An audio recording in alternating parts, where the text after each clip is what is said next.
Hey, welcome back everybody to the Geek Beach. A little bit later than our regularly scheduled programming, but you get it. Bound to happen, right? Just one of those days where you're just like, well, let's start 15 minutes later so I can sit down and watch some more TikToks before I really jump into this episode, which is going to be a pretty standard one. I don't have much else to say on things like Thor Love and Thunder. We did a whole big episode last week talking Thor Love and Thunder, so this week it's going to be pretty standard. Next week, however, we are coming off of San Diego Comic-Con, and I'm kind of predicting we're going to have a couple big things to talk about when Comic-Con comes around. So when that drops, we'll do a video talking about Comic-Con. I have a Geek Wave episode plan to talk about that too. And if you haven't seen it already, we are kind of entering a new era of the MCU, and I've done 2 videos on the Geek Wave talking about that. One saying when I think the bubble is going to burst. Spoiler alert, maybe sooner than later. I also did one talking about the Netflix Marvel deal, which was going to be the biggest thing. And then every streaming service just came into existence after Netflix, and suddenly they were nothing. So that was a fun one to look at too. So we got a couple of comic books to talk about this week, a couple of TV shows I just vaguely want to talk about, and a couple news pieces I just can't get off my mind. One of them in particular is something I haven't been able to forget about. But before all that, anyways, I always like to show off what I got this week, and I got a couple of things this week that I'm really excited about. So you can see right up top here. That's a new guy. That's the new McFarlane. Well, I don't know if it's new anymore. It's kind of old. It's the McFarlane Multiverse Lex Luthor. He's dropping so many of these things. I really like the multiverse line a bit. I'm actually kind of mixed on it. He's done some stuff I don't really like from the line, like the side eye, like the re-release with a new paint job or a new head sculpt. I really don't like. I don't like the way he drops only like one female character per wave, and that's something that Hasbro's been doing too. I I know why they do it. I don't like it, but it just happens. Live from New York, it's Tuesday night. Well, yeah, I guess so. Yeah, Saturday Night Live, that's still a reference people like, right? Thanks for coming out. I appreciate the support. It is a Tuesday night. People love Tuesday nights. Always a good time to talk about the comic books the day before comic books come out. I don't know why I chose that. So yeah, there's the Lex. It's an okay one. He's got 2 reissues already, which is insane. I don't like that. But I have other stuff too. First off, this is exciting. This is the Marvel Legends Dark Star, which I like the Winter Guard enough where I'm like, of course I'm going to have a display for them. I don't like them enough where I'm going to pay full retail price for it, because why would I? It's Dark Star. If you're paying the upwards price now of like, what is it, $33 Canadian for these things, not for this. It's a reuse of a nice head sculpt. It's one of the better head sculpts that the company has done in a long time. Like, it's actually clean. It's actually crisp. It actually has facial structure. So I got that on sale. Now I have to build Ursa Major, which I will get to eventually. I got a couple conventions coming up that I could go to, but I have other stuff planned that I might just do later. So we'll see what happens. But I'll eventually build Ursa Major. And that's not what I wanted to show you. That is like things I bought. But this is something. As soon as I saw it on sale at the Toys R Us where I got all of these, I was like, oh yeah, I'm bringing that home with me. I don't have it on here, but in my other display before I moved to the new office, I did have a Power Rangers display, and in that was my Mighty Morphin stuff. Well, speaking of Mighty Morphin, this is awesome.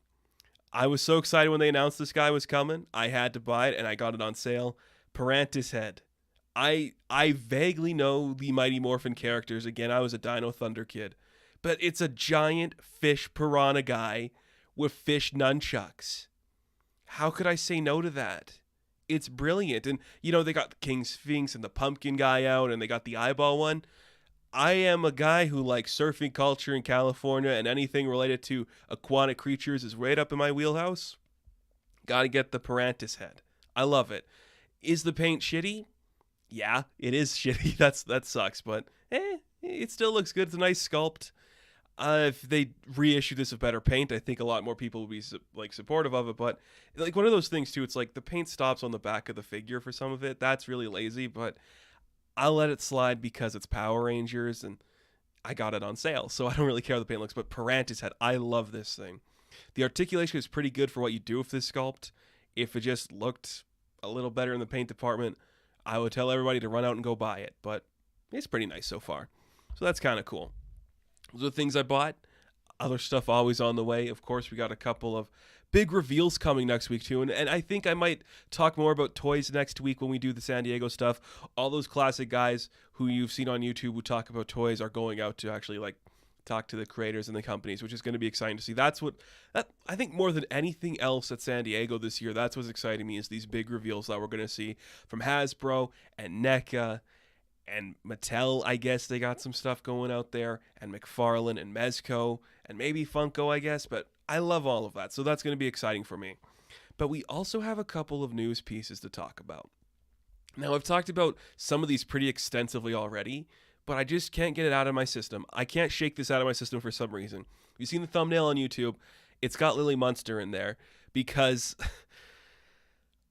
I don't understand how this happened, but I get it. It happens, but it's just so weird to me that Rob Zombie made a Munsters movie and nobody wanted it. Like, first off, Rob Zombie is a guy that you can love him or hate him. I tolerate his existence. I have no opinion on him doing anything, but he's a guy who built a career out of a lot of weird shit. Like, he made movies, he made music. He's a guy who's got his fingers in every honey jar, right? Like, he's doing whatever the hell he wants, and that's cool. But what's really weird to me is that he was able to somehow like get to NBC, get the rights to the Munsters, and make a movie.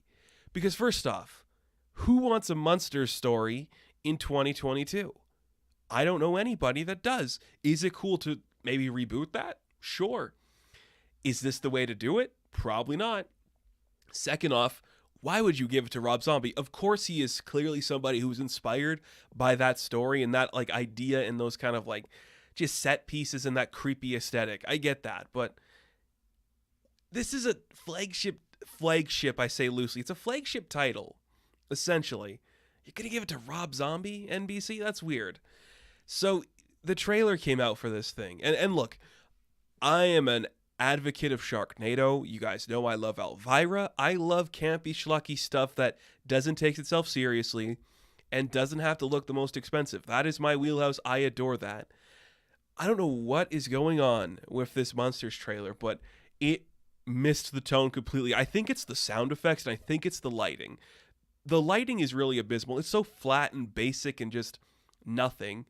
And you are just, this isn't the generation for the Munsters. Like, my generation doesn't know the Munsters. I know them because I'm not a normal kid. What normal kid has this behind me?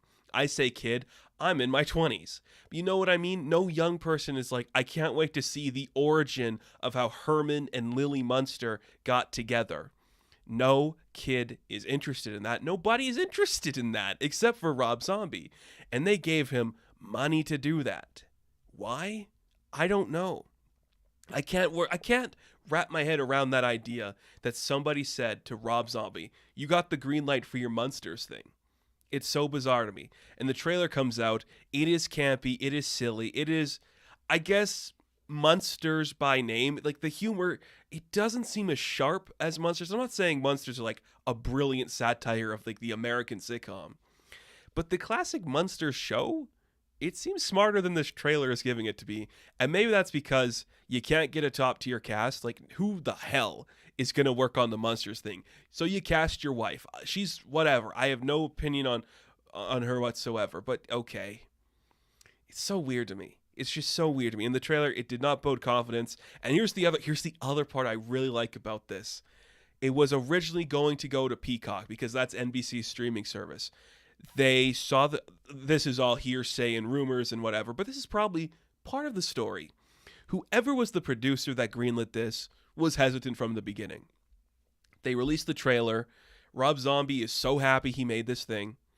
And then suddenly, this producer and the people at NBC are looking at the fan ravings online and seeing a huge mix of like, this is bad, this is stupid, why is this made? Here's the thing. They are scared that nobody's going to watch it, so they sold it to Netflix. What? I can't imagine putting the time and effort and the money into this Munsters thing that nobody wants and then saying we don't have the balls to release it. That is so insane. And there's Netflix being hungry for anything because they just lost like 1 million subscribers this quarter. They're like, yes, give us content. We'll get that Rob Zombie Munster audience. Is there crossover in there? I guess. But is a Munsters film directed by Rob Zombie going to save Netflix? Of course not.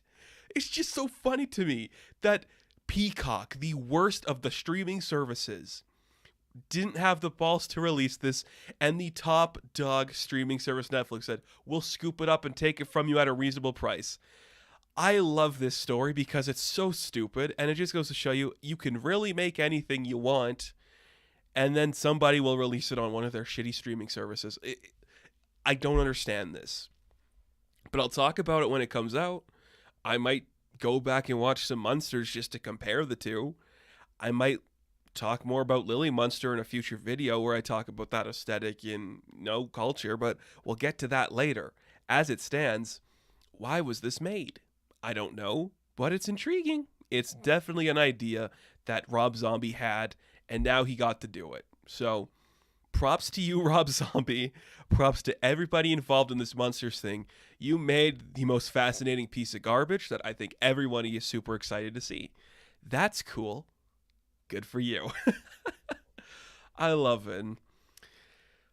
We got more news to talk about, actually. This is another thing I kind of talked about a little bit, but this is interesting to me. So, Illumination, who released the Minions movies, The Rise of Gru, I think just broke $500 million at the worldwide box office right now.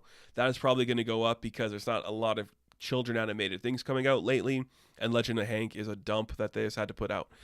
So Illumination, they were attached, or they still are attached to make that Super Mario Brothers movie, and they showed off the cast. They were all excited. Well, there's been some recent developments behind the scenes of Nintendo, and Nintendo, they just said, oh, Chris Pratt as Mario might not be the hot seller we want. Maybe we should just make our own movies. So they are buying this studio, I think it's kind of connected to Studio Ghibli, or Ghibli, whatever you want to call it. You know the one. They're the ones that made the new, I can't even remember what it's called, the Earwitch, the Tale of the Earwitch or something. It's kind of that CG mix of 3D animation. It's interesting. Well, they're going to buy Dynamo Studios and convert that into Nintendo Pictures. Which, look, okay, I'm not a big fan of a major company buying up a small studio and just saying, don't make your weird independent thing. Go release Donkey Kong the movie. I don't like that. What I do like is it's a Japanese-based studio, so they're not outsourcing to an American studio like they did with Illumination, because clearly that's not the direction they want to go. It also just bodes confidence. They planned this before. There was a huge leak. I think was it during that Sony big leak of the email shit?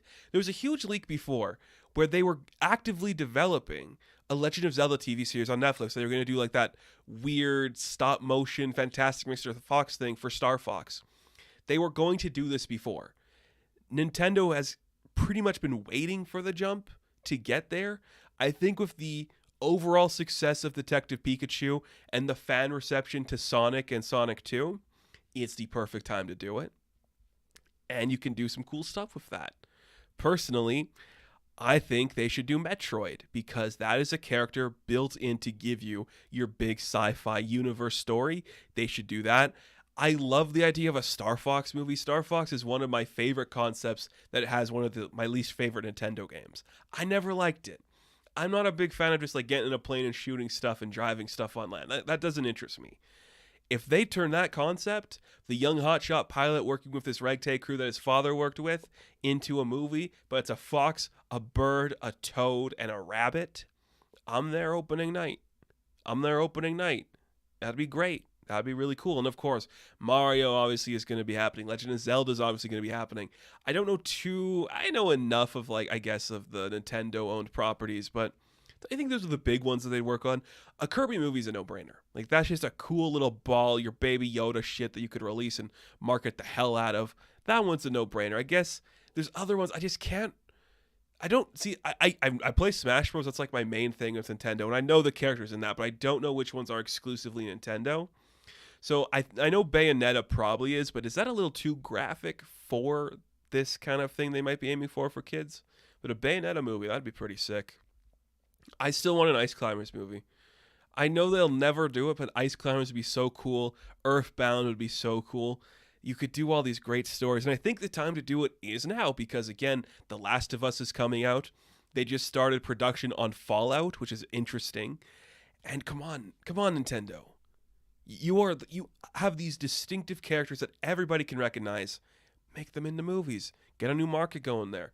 And if you're just going to solely do these movies in animation, you can do that too, because I have no doubt that Nintendo would put a lot of money into an animated property to make it like a series or a movie.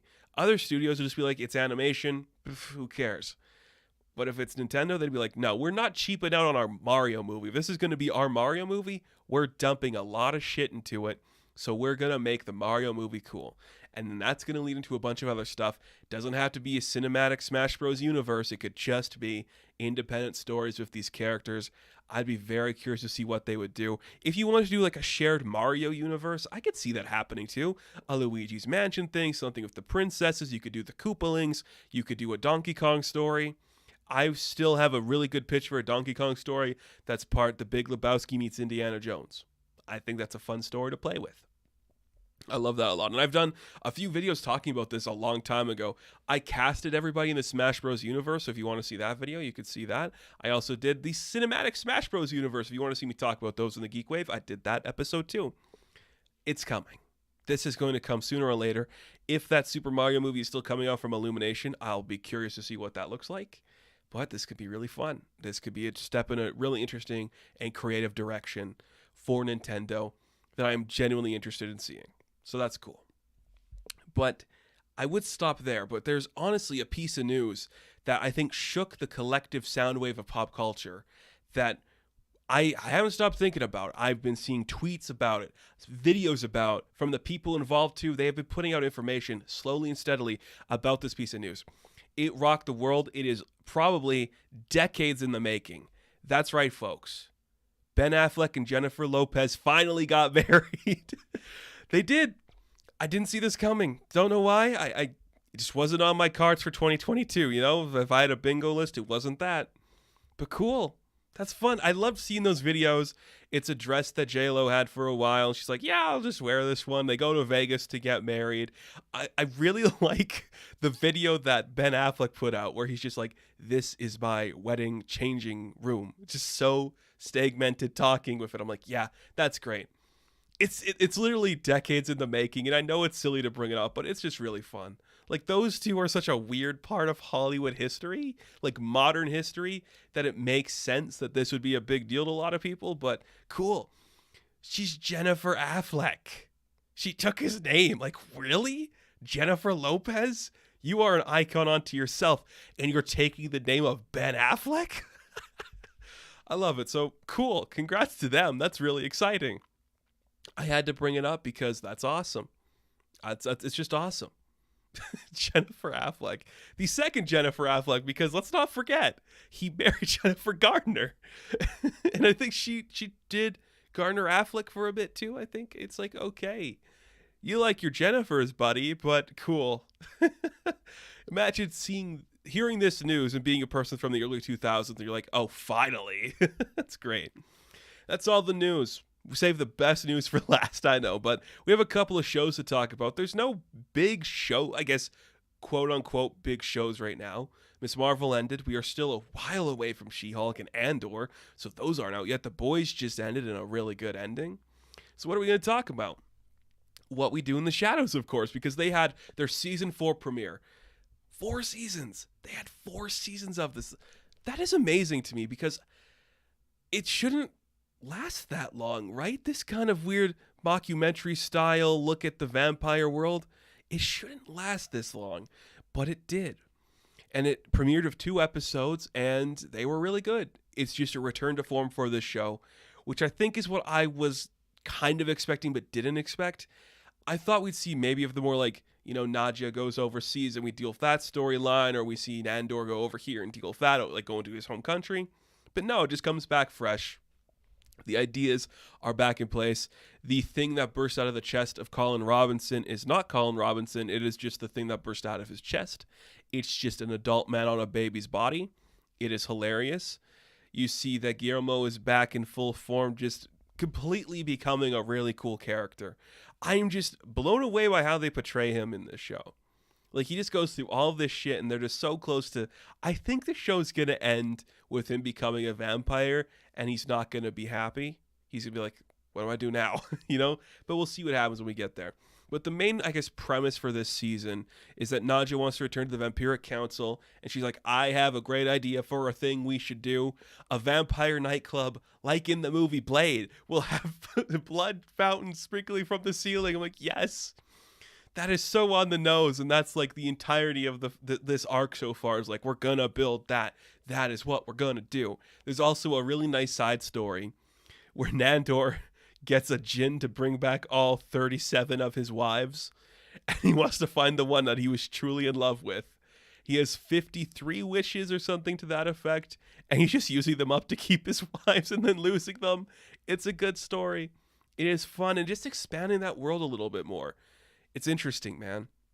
Like, this show, it continues to not only be original, but funny. And that's a rare thing to see when you're 4 seasons into this gimmick. Because other shows in this style, and then there's some that are successful, like The Office, but this style wears thin pretty fast. And I just cannot believe it's done so well. I cannot sing the praises of Matt Berry enough. He is just, his voice is perfect. He knows how to talk so elegantly with these stupid dialogues. He's just obsessed with HGTV in this season. It's great. He's crushing it. This whole season has been utterly fantastic, and I'm really digging what they're doing. It's been really fun. One of the strongest premieres, I think, for this show actually was this season, because it's like, yeah, we're back to form. We had our adventures over there. We'll reference them. Doesn't matter. Let's get back to basics. Rebuild the house. There's a huge, I guess, gas leak in the basement. It could explode at any moment. That's hilarious. I like that a lot. On top of that, there was another show that premiered a couple weeks back. We didn't talk about it because we did the Thor Love and Thunder video, but Taron Egerton, who is a name I want to hear more from. He is doing an Apple TV series called Blackbird, and this is kind of based on true events, semi-based on true events. It's like the story that actually happened, but, you know, it's exaggerated for television, and it is really good. If you are a fan of things like Mindhunter, I think this is going to kind of like scratch that itch a little bit, because it's just an intense story about this guy in a maximum security prison trying to get the truth of where bodies are buried from this serial killer. But the thing is, the serial killer is probably, like, they call him a serial confessor, which means he feels like he's forced into situations where he has to confess to stuff he never did. And it's just like really intense drama in that aspect. And there's so much I really respect out of the show that's really making it like impressive to me, because it's just a simple story, but the acting is top notch. I can't remember the guy that plays Larry. He's the serial killer. He was in that Richard Jewell movie. He was in Cruella. He's the bigger guy. What was the other thing he was in? He was in I, Tonya. He's fantastic. There's a scene in the 3rd episode. I'm genuinely impressed they actually put that on screen so authentically and like well executed, because it's really uncomfortable. He is talking with Taron Egerton's character, and they're kind of like in a room, and they're talking about the how wet a woman's certain part of her body could be in terms of intercourse.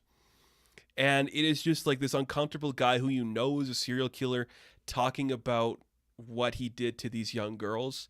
And you see the cool, suave Edgerton just like, okay, I have to get into the mind of this guy, so I'm going to say stuff that is going to make him talk more about this thing. And it is very intense. It is very well done. And it's such an uncomfortable piece of writing that it just leaves you like, yeah, this is sick. This is sick. I really dug that. Taron Egerton's phenomenal in this show. I've always been a fan of him. There's never been a terrible actor named Taron. They're all great. He is just built like a fucking brick house in this show, man. He is ripped and shredded and bulky. Oh my goodness, is this boy bulky. Holy shit. He's like 5'10", and he's built like a brick. It is insane. And he is doing some great just like facial expressions and movements. He is playing like the cool guy, you know, kind of like that Steve McQueen era. Cool. But you believe it. he is selling every single scene that he does with that. He is so cool and perfectly suave. I really dig what he's doing here. And he's playing off some great acting. Look, say what you will about Ray Liotta's career. The man knew how to act, and R.I.P. Ray Liotta. But him and Ray Liotta in this show, he's on a whole other level of Ray Liotta because he's playing a guy who had a stroke and he's kind of suffering from a form of like Alzheimer's, I guess. He's an older man who is kind of just like trying to help his son while still knowing he's a bad guy who kind of ruined his own career of being a cop on the take. It's his best work. I will stand by that. That is Ray Liotta's best work. He's been cool. There's moments where I'm thinking Ray Liotta like, yeah, this is kind of boring and silly, but Ray Liotta in Blackbird, it's amazing. It's transformative. It really shows him in a new light that I don't think we got to see from Ray Liotta a few times. I'm really glad this is like his last big performance because it is a really good send-off to him as an actor. It hones into his strength. The way he plays off of everybody is so good. It's really intense, and it is a simple story, but I don't know, the set dressing looks beautiful. The writing is very sharp. I don't know what kind of cameras and lenses it is that Apple is using, but when they do their dramas like this, it's got like this really nice tint to it of this certain type of gray and saturated colors that just looks better than when things like Amazon do it or Paramount do it. I really dig how this looks. This is a really interesting show, and I don't know if me talking about it on this show is going to do it justice. It's something you should check out because it's really brilliant, and it's only better because of the actors involved. And even Greg Kinnear's in there. There's a lot of good stuff in this show, and I think it's going to make a lot of people just go, "Oh wow, there's a lot of interesting people in here." Kind of cool. And if that's not even the best show of the week, and you know it might be, it is better than the show we're going to talk about. Objectively, it's a better like made show, but just in terms of something that is so my shit. We're finally here. I have kind of been talking about this guy for a long time. Nathan Fielder is a man in comedy I respect to no end, and he is finally back on HBO talking The Rehearsal. That's right, folks. If you haven't seen Nathan For You, this is Nathan Fielder going around helping these small businesses, trying to up their game in these new ways, in the only way a really neurotic, weird, deadpan guy could. It's insane. I think the most notable work is the Dumb Starbucks episode. It kind of became like this viral sensation for a minute. He's back in The Rehearsal. And what is The Rehearsal, you're saying? Well, Nathan Fielder has put out like an ad to these people who want to confess something to people. Well, that's what the first episode implies, at least. He is going to help these people speak their truths, and he's going to set up this like fake reality where you can rehearse these events leading into this thing. So the first episode, he's helping this guy confess to this woman on his trivia team that he doesn't actually have his doctorate. And what he does is he creates a real size like model and replica of the guy's house. So before he actually meets the guy, he can go into the house, get a scan of this house, and figure out like how to say certain jokes about the guy's house and where things are located in the house. He did that by having people pose as like these guys looking for a gas leak in the house, and he just like built this model. He comes to this guy's house, and then it intercuts between him having the fake conversation with the actor he has hired to play this guy and the real conversation he's having with this guy after these events. Then they make a replica of the bar he goes to on trivia night. The best part of this whole episode, and this is a brilliant show. Watch The Rehearsal. Watch Nathan For You. This guy is hilarious, and he gets the humor he's doing. The best part of this is like he wants this guy to be super comfortable when talking to his friend about like his truth. So what he does is he gets to understand the trivia questions that will be said that night, and he systematically tries to just like have random strangers in the real world say the trivia answers to this guy so he remembers them. There's one of the best ones. There's two I really like. One of them is just like they're walking past this like crime scene, and the cop's like, "Oh man, it's days like this I really regret that the Chinese created gunpowder." It's like, what? It's so stupid, but it's so funny. And there's another one where they're walking past this construction worker, and he's just like, "That's a tall building." He's like, "Yeah, it is, but it's not the tallest building in the world. That's the Burj Khalifa in Dubai." And I'm like, yes. Oh, it's so good. It's so funny and just so dumb. And the end result is just like the friend just like, yeah, okay, wish you just told me that before. It's just so stupid compared to the events that are leading up to that. And he creates this algorithm when they're like rehearsing the actual event where it's like, oh, if you say this topic, you could lead down this tangent and go to this area and talk about that and that. And it actually works. It's just so dumb. It's so brilliant. This show is revolutionary. I don't know how to put it. Like, this is the kind of humor that is just so specific, and it's not going to be for everyone, but man, is it funny. Man, is it creative. It is just so Nathan Fielder. And if you are a fan of his like I am, you're going to love it.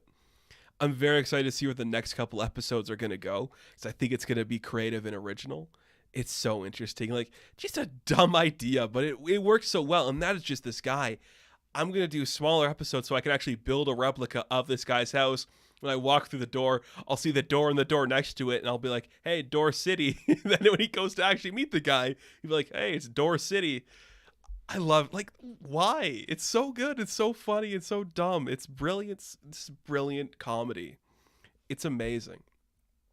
That's kind of like all of the shows I've watched. Coming up, I am going to be talking about The Old Man, because I do believe the finale is this week, and that's been a stellar show. I am a little bit behind, so I'm going to catch up on that. Only Murders in the Building has got renewed for a third season, and the episode they dropped today, so the day that this comes out is Tuesday, is really fascinating. A lot of interesting truths that are revealed, and a really interesting play that I kind of called since episode 1, because I'm not going to get into it, but why do you get Cara Delevingne if you're not going to have her do things relating to the story? That's all I'm going to say. Really good. It's been a good episode. And I know it's like Martin Short and Steve Martin that are getting the praise for the Emmys this year, but Selena Gomez is doing really good work too. She's just consistently putting out some really interesting stuff, and I really do like what she's doing. So that's been really strong. But The Old Man, you can check that one out soon. And I don't think I should say this, but I have a copy of Green Lantern Beware My Power that I watched. And I'm not going to get into it. It's the new animated DC thing. It's my least favorite one they've done in these recent times. That's all I'm going to say. We'll talk about that next week when it's free for everybody to check out. Well, not free. You can check it out then. There you go. Okay? There you go. Aldous Hodge is also going to be Hawkman in Black Adam, which I guess there was a screener of Black Adam that came out, and it does not sound like it's going to be a good movie. So, cool. Maybe he's going to ruin characters in the DC universe is all I'm going to say. But we'll move past that because we actually have some comic books to talk about today. Not a whole lot. Just a couple of things. First off, I do want to talk about Fantastic Four number 45. Because this is the finale, I would say long-awaited finale of the Reckoning War. We've finally reached the end of the Reckoning War. It feels like it's been going on forever. And this is the thing. If they weren't doing the big Avengers X-Men Eternals event like today, then I think you could have had some really cool stuff happening with the Reckoning War, where we could have tie-ins in Avengers and X-Men and other books. But because we're pushing the X-Men and Eternals right now, we can't have that happening in Reckoning War, so this just became like a wet fart that is just escaping out of the blanket of the Marvel Universe. It's just nothing really happens. So the Reckoning War, I'll just brief you a little bit. The Reckoning War is there's an event that the Watchers were watching. They interfered, destroy the society. The society comes back to hunt down the rest of the Marvel Universe. They want to kill the Watchers. Ultimately, nobody dies and nothing has changed. There's just more space that is built. The space that the people from the Reckoning were in, guess what? We turned that into more space, and Galactus and Silver Surfer are going to mosey on down there and just become explorers again. So cool. Nick Fury, the original Nick Fury, not his son, who looks like Samuel L. Jackson that's running around on Earth, the original Nick Fury, who was living on the moon with Uatu because of original sin when he saw the things he shouldn't have and he took the Eye of the Watcher. Well, guess what? He's going to be reforming S.H.I.E.L.D., something that for some reason hasn't been done in a very long time at Marvel. Why is that happening in the last panel of a Fantastic Four comic book? I don't know. But cool, we're doing that. Also, they didn't fix Johnny. I wasn't expecting them to, but Johnny is still an eternal flame. He flutters off with Sky. I guess they're okay now. And again, Slott's got one more issue. I don't know if he's going to resolve that in that issue because we're meeting Reed Richards' long-lost sister in that one. The next writer is going to fix that instantly. I feel like they're going to put the book on hold for a minute. I know David Pepose is doing 47. Have they confirmed that he is actually doing the ongoing story? I don't know. I feel like they're going to put the book on hold.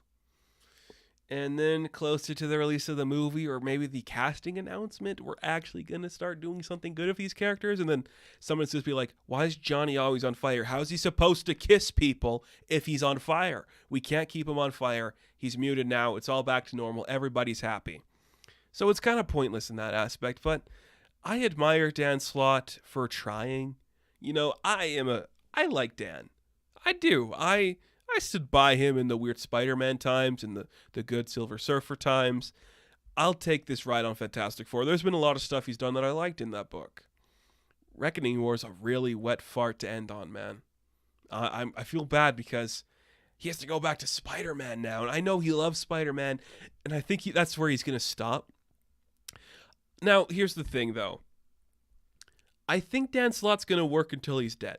And I'm not saying anything negative about Dan. I just think Dan's the kind of guy who isn't going to be like a DeMatteis where it's like, I'll come back for the occasional thing.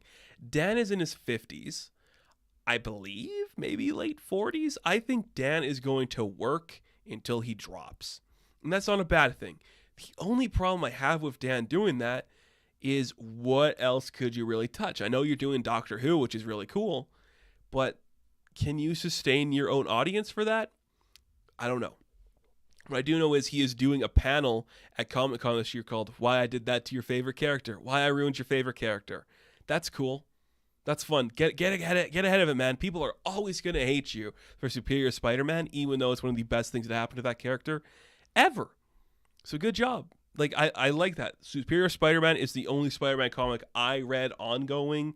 It's my favorite Spider-Man comic. I do not read Spider-Man. If you stick him in the Spider-Verse, let him do whatever he wants. Keep him there for the rest of his life, I guess. Unless they're going to be like, Dan, you're 75. You can't keep writing this. Take a breather and stop. Or maybe he's going to get X-Men next. Ooh, wouldn't that be something? Or maybe Avengers. He hasn't written Avengers yet. Maybe Aaron's going to stop and he'll take Avengers over.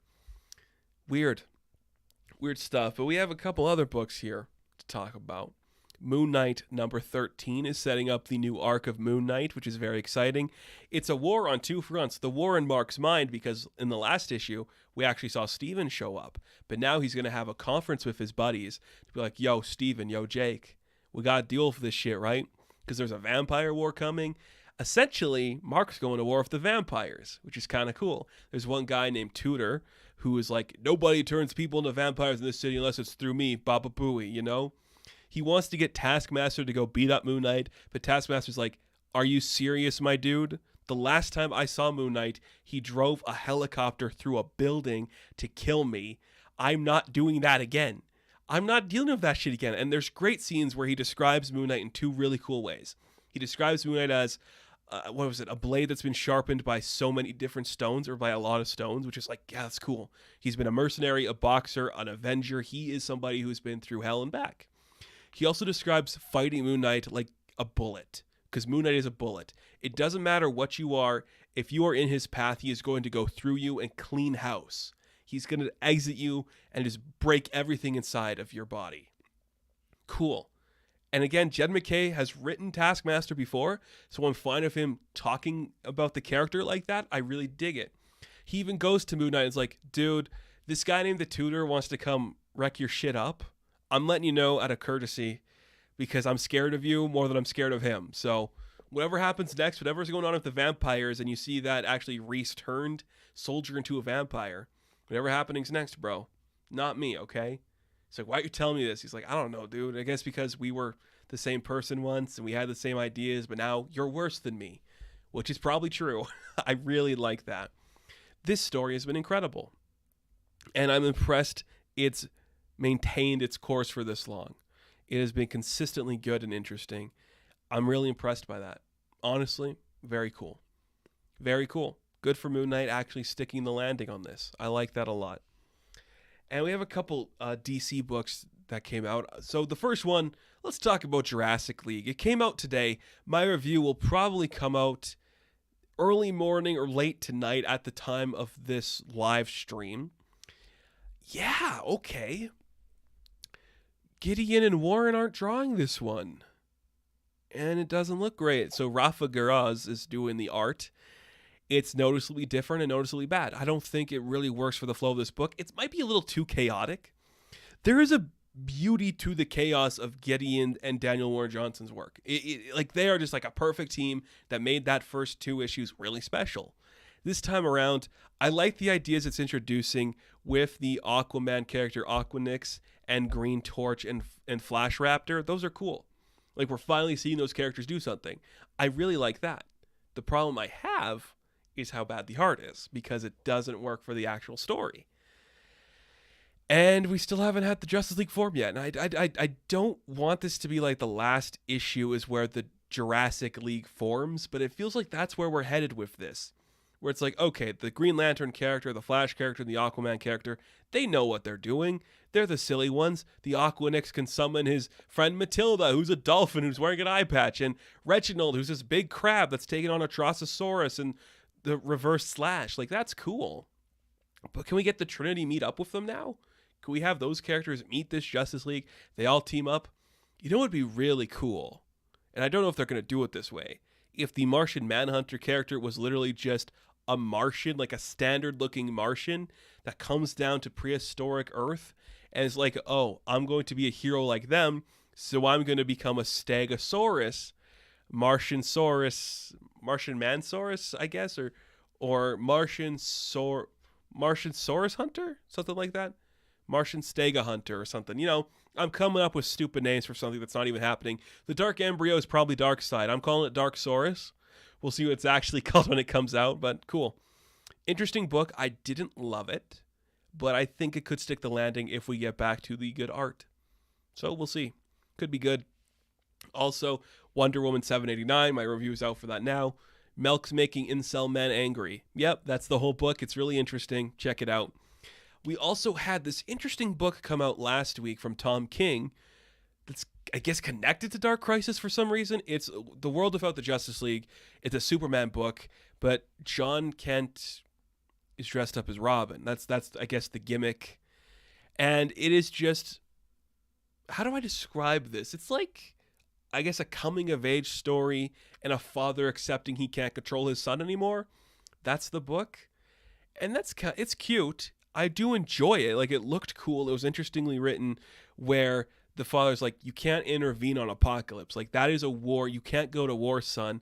But John's like, Dad, I can't stand by as this country is falling apart. It's a classic story. I guess you could say, maybe it's, would you say Vietnam or Afghanistan or something? I'm trying to think of, like, because I know Tom worked with the CIA and blah, blah, blah. I think it's got more Vietnam vibes because it is like this old school looking story where it's like, son, you can't go to war. You can't save all these problems. We have peace over here. Getting involved is going to make things bad. But John is the young generation. He can't sit by while people are getting hurt. So he actually gets on his motorcycle, heads over to the war, and that's where the book ends. So they'll have to put their trust in him that he's going to do the right thing to help Apocalypse, which is a stand-in for Vietnam or whatever war-torn country you want it to be for this generation, going off to fight the wars that the parents started. Yeah, that's right up Tom King's alley. It's good. It's not bad. I thought it looked interesting. It was well written. There's a backup where we see Aquaman's parents getting married, so that's kind of fun. I can't believe Aquaman got such a big family now. He's got the kid and Jackson, and I guess Jackson's okay with his dad now, and he's got his parents and Mara. It's cool. And his daughter is dating what's the name of the speedster from Future State? I can't remember their name, but it's cool. It's cool. I do like it. Like, it's all fun. That story is really interesting, and I get why Tom King wrote it. I guess we'll just have to see how it goes. But yeah, cool. It's just, yeah. Comics, man. Is it a big week? I think I got a couple more books I'm going to talk about like this week for reviews. What else do I have? Iron Man comes back this week, and that's going to be a fun one to check out. If you haven't read Cantwell's Iron Man, it is a good book. We just started a new arc where Tony's running away from Chet the Gorilla on roller skates in a Roman holiday parody. It's brilliant, and it's so creative. That's pretty much everything we have to talk about. Coming up this week on the channel, like I said, The Old Man will be coming this week. Check out my review of The Old Man. We'll be talking Nope, because I am going to see Jordan Peele's new movie. I love the reviews that this is getting, that it's divisive and it's not what people expect, and it's probably more like a Spielbergian film. It's an interesting way to put that. Very curious to see how that's going to go and what that means. I think that's going to be very exciting. So that will be coming this week too. And we have another episode of the Batmaning of coming this weekend. Again, the schedule is going to be alternating Sundays, the Batmaning of and Movie Tales. So we just talked about How to Steal a Million, which is a really good Hepburn and O'Toole film that I don't remember seeing that long ago, and it's great. But this time we got the Batmaning of, which is where I take the other characters of the DC universe and turn them into a movie a la the Batman. This time around, we're doing Black Canary. I cannot wait to get into that one because it's going to be sick. So I think that's it. But before we go, I do want to just say a couple things here because we're going to be coming back next week to talk about everything Comic-Con related. I have a couple of just small predictions I do want to make. Nothing major. These are not like end of the world changing things. Small predictions I want to just make right now. Number one, Shazam! Fury of the Gods trailer. I think we're going to get that. I can almost guarantee it. Sandberg's going, which means they're probably going to drop something from that. Two, I think we're going to hear really good positive buzz about Prey. And Prey's the new Predator film that comes out very soon. Is it going to be good? I freaking hope so. I'm so excited for what that's going to look like. Those are what I think we're going to see. Teno Huerta is going to be officially announced as Namor. Whether we see a trailer or anything, I don't know. I think they're finally going to just confirm that shit. Put it on lock. We all know he's coming. Just put it on lock. We can all accept the story you're trying to play there, Marvel. Just do it. We need that confirmation. I think we're going to get 2 big comic reveals from Marvel and DC. I can't confirm what they are. I feel like we're going to see what the next big arc is going to be for Zdarsky's Batman. And I feel from Marvel, we're going to see the next big, story coming from anybody. It could be anything. That's just where I think we're going. Other movies, I'm trying to think. Maybe we could see something from Andor. I don't know if Lucasfilm is going, though. I could imagine why they wouldn't. This might be a long shot. We could potentially see some behind the scenes for Gen V, which looks amazing and sounds awesome, which is the New Boys spinoff. I think we'll see that. And if I have one more big proclamation to make, it's that for some reason I feel we're going to see a little bit of concept art or some leaked, just something behind the scenes for the Ballad of Songbirds and Snakes, which is the new Hunger Games thing. I feel like they just want to get people's attention on that more because I guess it is a franchise you can play with. So, I mean, Zegler's already going to be there for Fury of the Gods probably, so drop her off over there. Or maybe Amon will be talking about the Marvels from the set of the Marvels, which I guess they leaked it might be like a musical, which is kind of exciting. But still, Comic-Con's coming up. What are you guys excited to see? I know my biggest draw right now is seeing more stuff from Hasbro because they have been knocking out of the park lately. And they have the new selfie thing with Hasbro. You can send them your head and you could get it on an action figure, which is going to be really sick. I'm going to do that right away. I know I am because that's cool. But that's all we got for the Geek Beach this time. It's a quiet, simple episode. We talked about some great television. We just had a nice little break. We come back next week. I have a feeling it's going to be frantic or it's going to be just relaxing and nothing. Either way, thank you guys for watching this rendition of the Geek Beach. Be sure to like and subscribe to the channel. As always, you can check me out on Instagram, TikTok, and Twitter. And as always, I will catch you in the next one. Have fun. Stay safe. Good luck. Enjoy. I had something else that I always say at the end, right? For the Geek Beach. I can't remember. Later, Gators.